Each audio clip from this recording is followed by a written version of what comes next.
This is how I went from making nothing to making dollars in a year working in finance. I am Cole Rittman, a full-time financial analyst, and it took me 8 years, 9 jobs, and 2 degrees to hit this figure. Now let's dive into the jobs and the steps I took to reach this dollar amount. I like to break down these steps into 3 different phases. The first one being the just do anything or something phase. Like how you should just subscribe. Alright, old corniness aside, let's move on to phase 1. Most people hit this phase in their teenage years, and I was no different. My first job was washing dishes at a catering place while I was 15 years old for $10 an hour. I know what you're thinking. Okay, a teenager washing dishes, what's the big deal, right? Trust me, I felt the same way, but it felt like a giant leap into my financial freedom.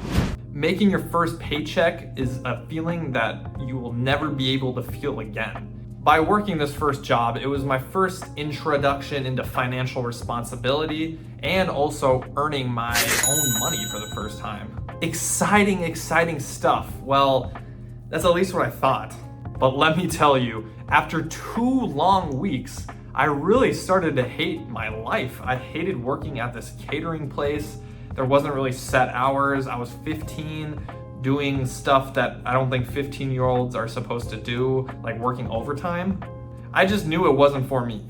The long hours, the grease, the gross dishes, it left me feeling very exhausted, and that's when I realized there's more to a job and there's more to life than just money. You should want to enjoy what you do for a living or what you do for a job. So I pivoted after quitting after only 2 weeks from the catering place. I took a couple months of unemployment while I was 15, and then I found a nice new gig at the local yogurt shop called Cherryberry. Now at Cherryberry, I found a job. I was making only $10 an hour, but I liked what I did and I liked how little stress was on it, way more than I did the catering place. I loved my coworkers, I loved dealing with the customers, fixing problems. It was way better than doing 1,000 dirty dishes at a wedding. But if you've worked in customer service or a restaurant before, you know that it's not always sunshine and rainbows. You have the hectic dinner or dessert rushes, the customers coming in right before we close. And those two, they really test my patience. But like with any job, it taught me a lot. How to deal with people, how to be responsible while I managed the whole store by myself as a 16, 17-year-old. How do I work with a team as well? I found that very important. And adapting to a lot of different changes. Does anybody else have a customer service horror story that they want to drop in the comments? Put a comment below and make sure to hit that like button. Fast forward a couple of years, I just graduated high school. This was during the COVID-19 pandemic.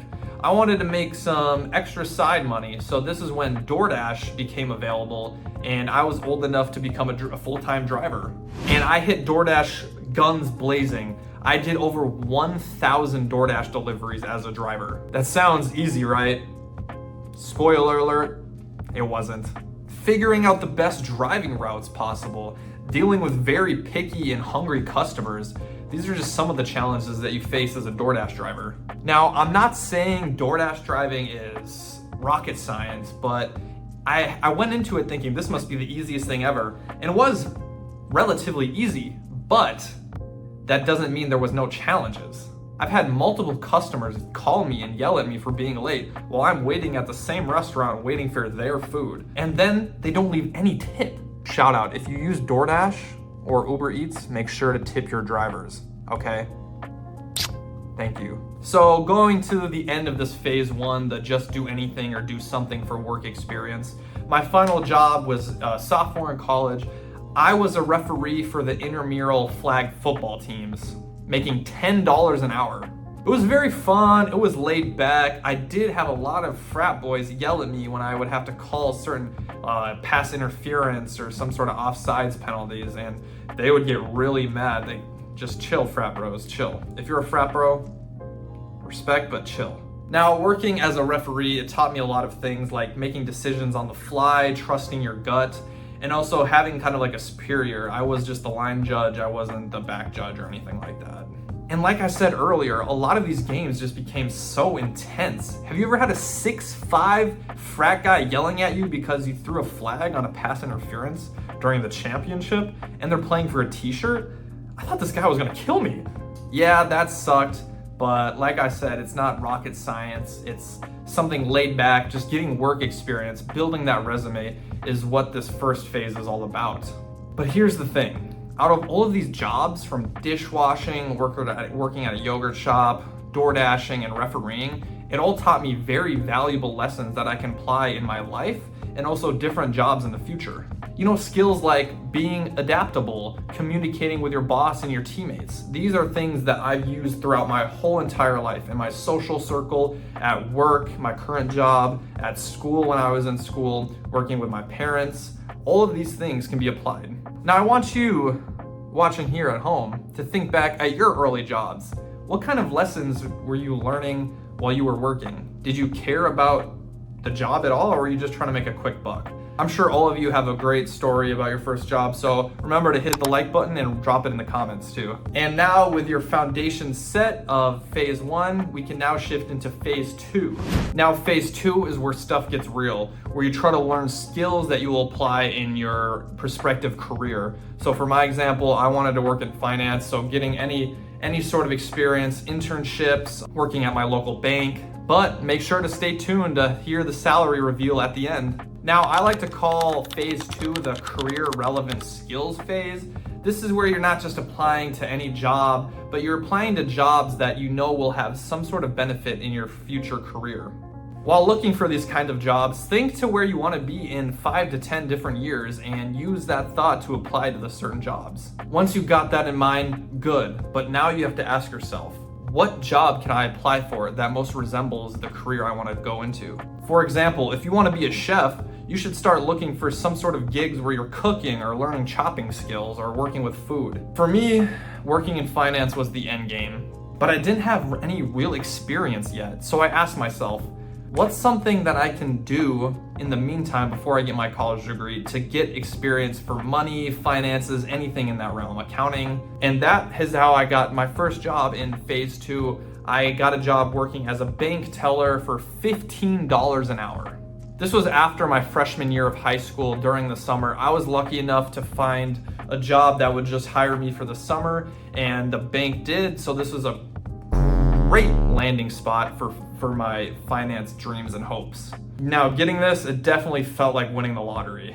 But with this job, it was more than the money. It was really just my first taste into the financial world. I got comfortable with dealing with things behind the scenes, different regulations, working with money. All of these skills helped me land my current job working in finance.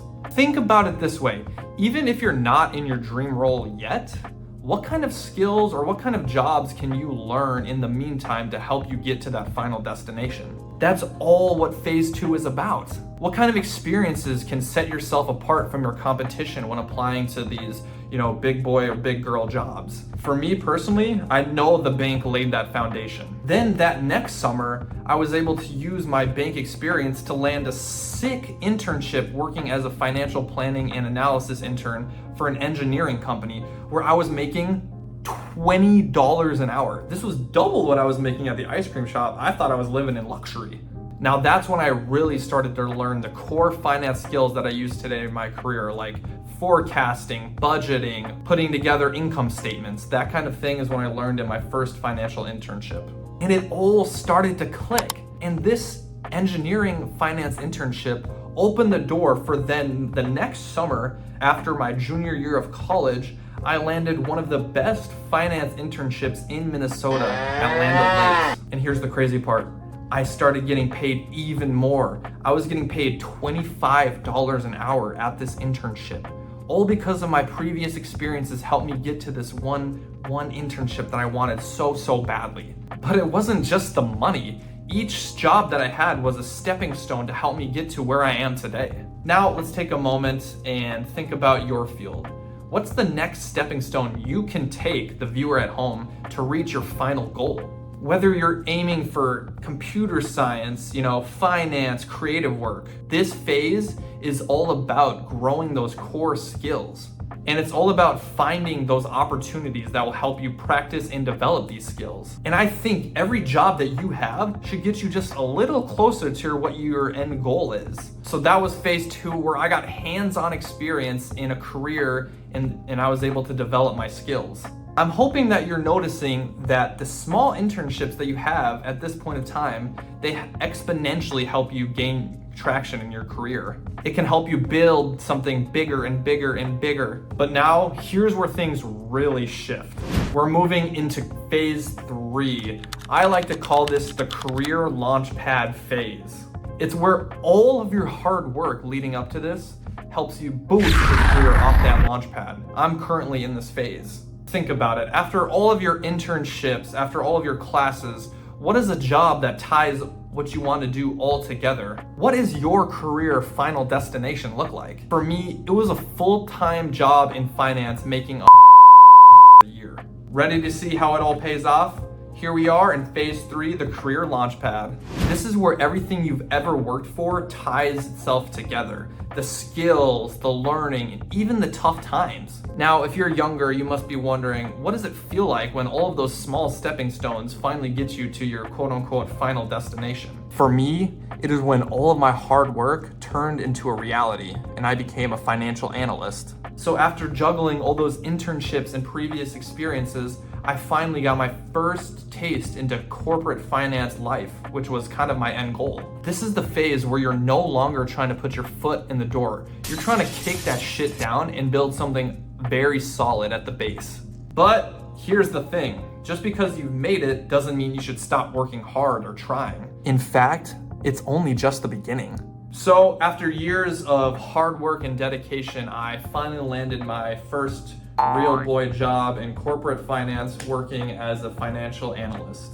Before I reveal my salary, make sure to hit that subscribe button. It helps the channel out so much. Hit the like button, comment if you've enjoyed this video. But without further ado, here we go. So after 8 years, 9 jobs, and 2 degrees, I earn somewhere between $60,000 and $80,000 a year.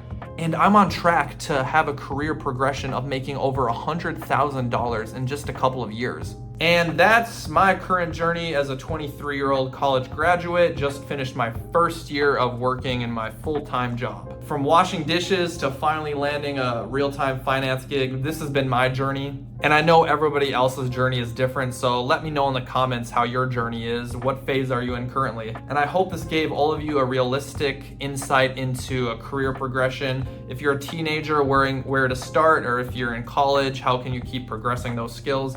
I hope this was very valuable to everybody watching.